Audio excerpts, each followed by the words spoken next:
Hello, hi everyone. Hi, welcome. Welcome Niharika, welcome Rajat. Hi Jasmine, hi Herleen, hi Yogita, hi Akshara.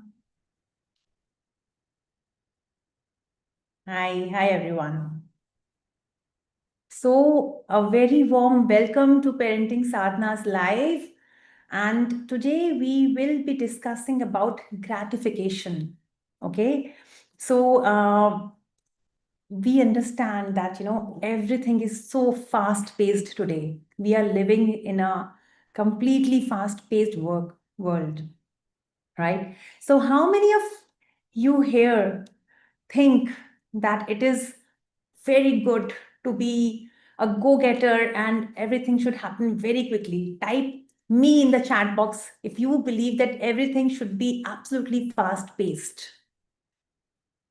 Yes, yes, very few responses. I want some more responses. You can type no also if you don't believe in that, but give me some response. Okay. Thank you. Thank you so much. Yes. So, mixed opinions. But what is gratification all about? How quickly we get what we want, right? And if as parents, we are ourselves very fast paced and go getters, then our children perhaps are also learning the same from us. Now, first of all, before we get into why is so much being talked about delayed gratification and its advantages, I'm sure so much discussion is going on around the topic of delayed gratification, and you all would have also come across that. So let's understand why do we want to delay gratification and what are the problems that are there when everything is available within click of a button or a few seconds, right? Like a pizza in 10 minutes, Rakhi in 10 minutes, Google answer in 10 seconds, Instagram likes 10, less than 10 seconds, maybe 10 milliseconds, right? So, do you think this quick lifestyle is actually really good for a long term in the real world for everything? Okay, for deliveries and all, it's fine. But it is not limited to deliveries, etc. then, right? It really becomes a part of how we are doing everything, not just taking deliveries. Do you think it's dangerous at times?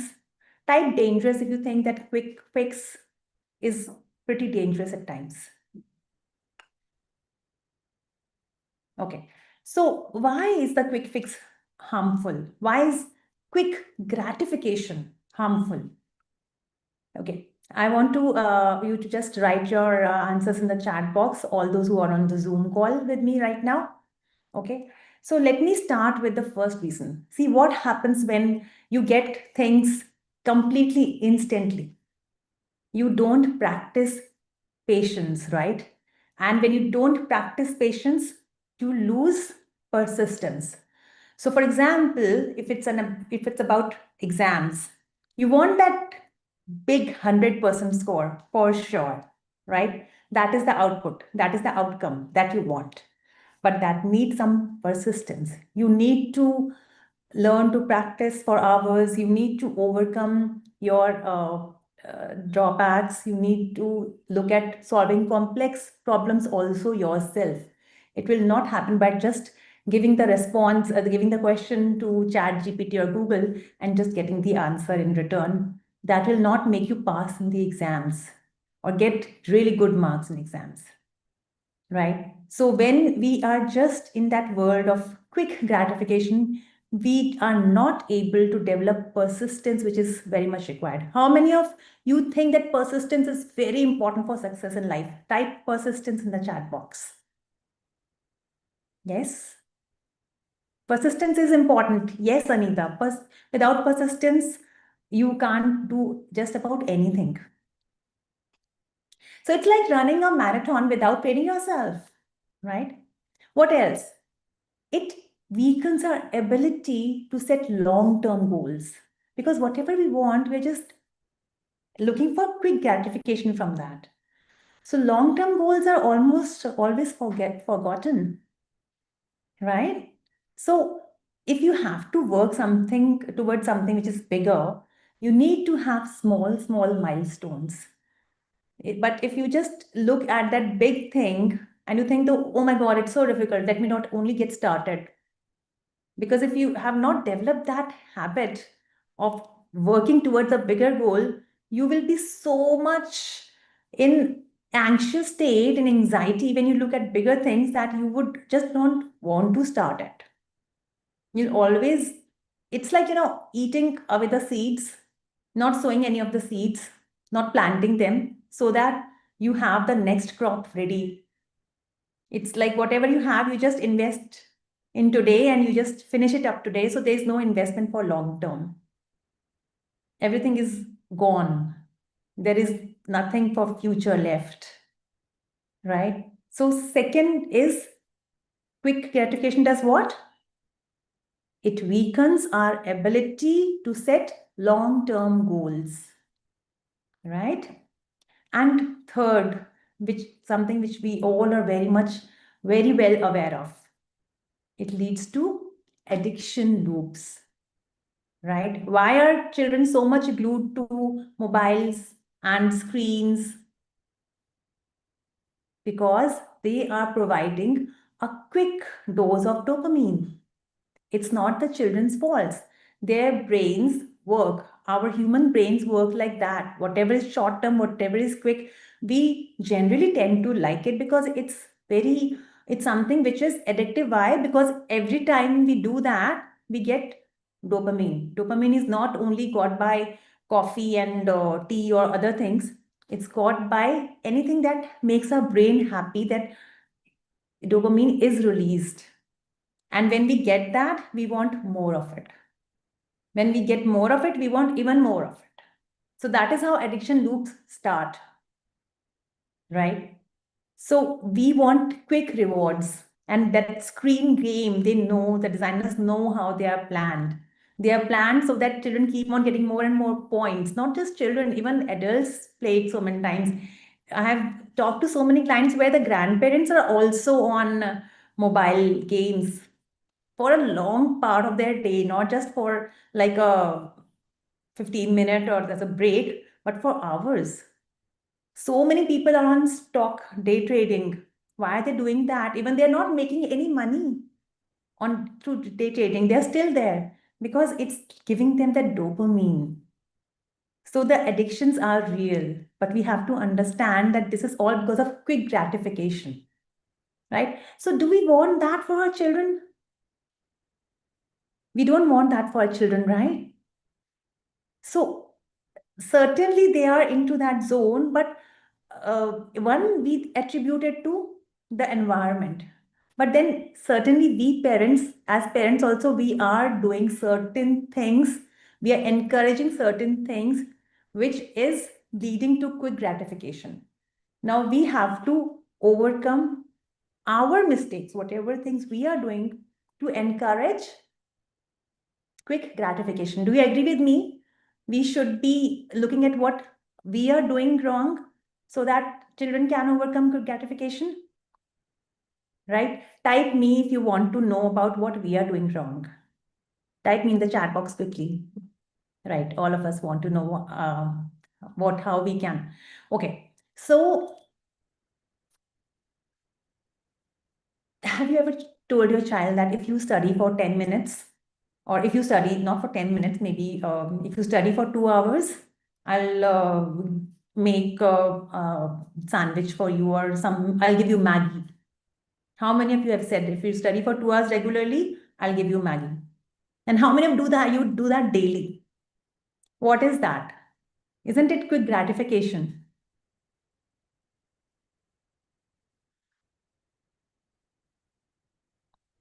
No, no, no, no, no, no. So the child is not waiting for 2 hours for that Maggie. The child has worked for 2 hours and you instantly give him Maggie. This is quick gratification. This is not the child is waiting for 2 hours. 2 hours he's working on something. The moment he finishes it, you serve him with Maggie. So he was working for that reward, for that instant gratification. He was not working for that exam result, which would come after a year or a month or 2 months or whatever. He is working for now, for that piece of Maggie, not for his good exam result. Understand the difference. That's where, we have to understand where we are going wrong. We are thinking that a child is waiting for 2 hours. Then that's very wrong because he is not, then that means focused on his studies. He's focused on getting that Maggie.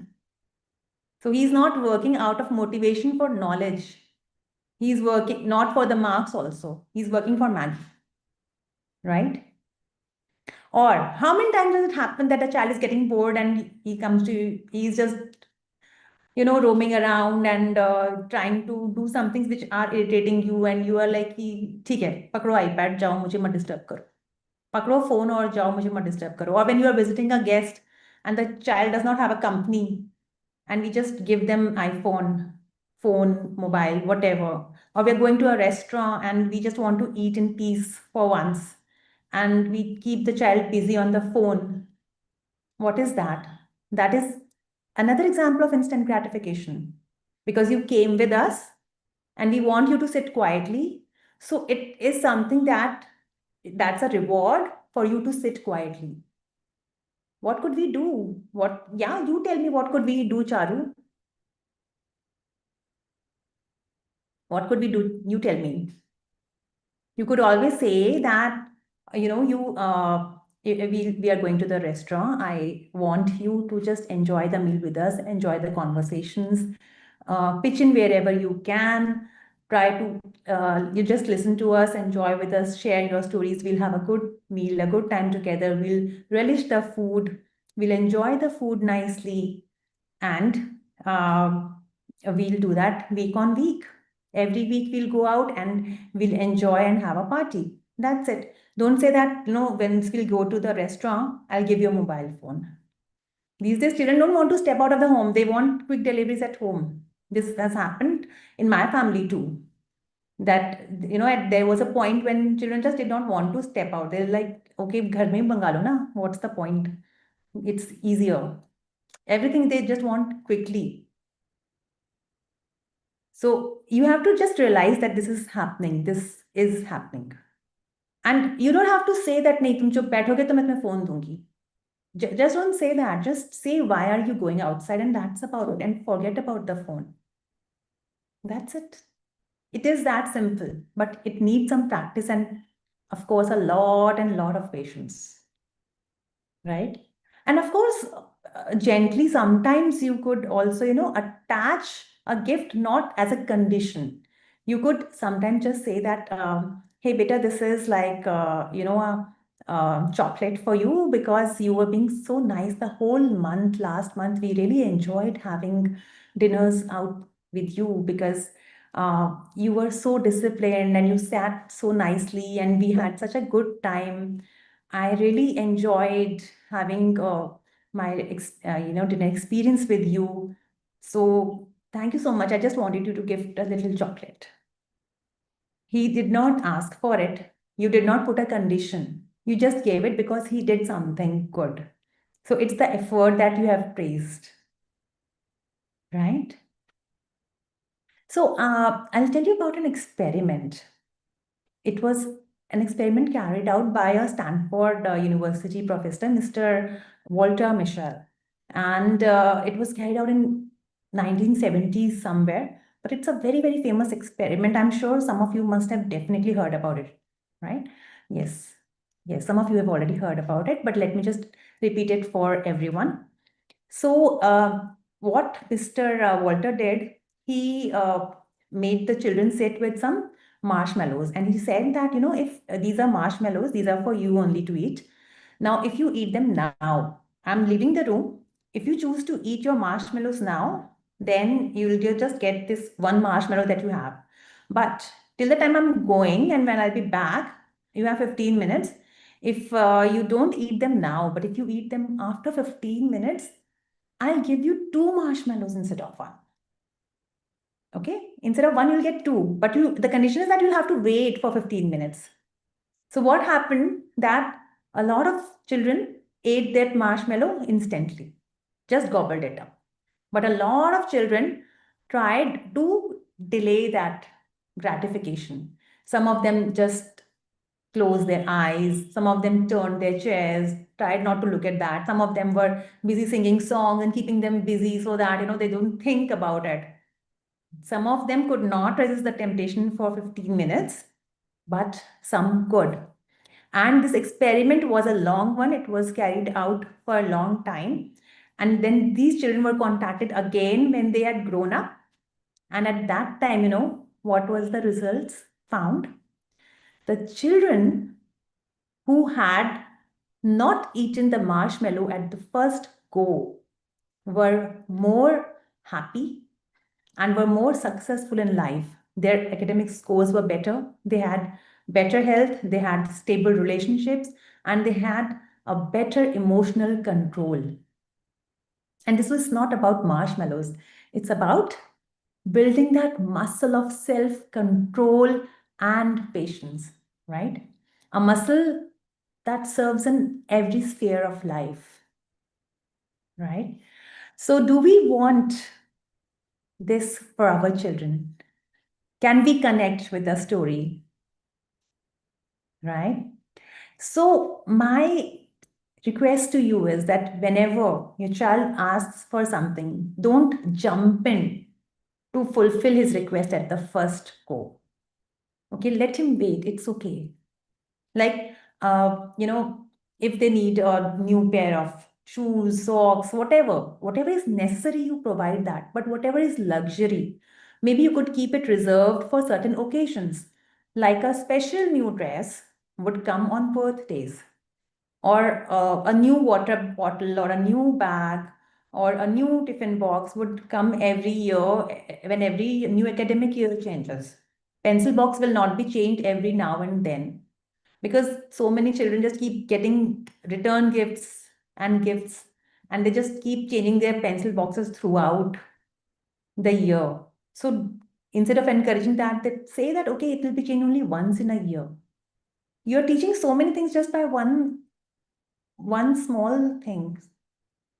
It's not just about gratification, it's also telling them how to value what they have already and to be happy with what they have, right? So these small changes can lead to a lot of big changes, right? So, for example, it's a new mobile phone, your teenager needs it. Why do they need it? Because maybe the battery is not doing that good job. Okay, they'll have to recharge it twice or thrice instead of just once in 2 days. That's okay. Let them live with it. Give it only on their birthday or when it's like some occasion. Let it be known to them right from beginning that things will come like that. It's not a condition. It's something the way they have been brought up. They learn to live with what they have. And they are not, like, oh, mama to koi wish fulfill nahi kari. It's like the way of life for them. When you'll do it consistently, it will be the way of life. But again, what vocabulary we use while practicing these things matters the most. We are not saying that, nahi, abhi nahi milega, birthday ka wait karo. We are saying ki, can we wait till the birthday? You get all good things on birthdays, right? You can just talk it out nicely and be open to conversation instead of making it as a rule, right? So I always keep saying that please go back to the communication skills presentations and workshops that we have done, because how you talk and how you communicate actually makes the most difference. It's not about what you do as much as how you do. Right? So champions, instant gratification may give a burst of happiness for a moment, right? But delayed gratification is the key to success for a lifetime. So let's raise children who can wait, work, and win. Even when the trends are not there, even when the trends have faded, right? So with that, we'll close it here right now, and we'll see you again tomorrow. Bye-bye.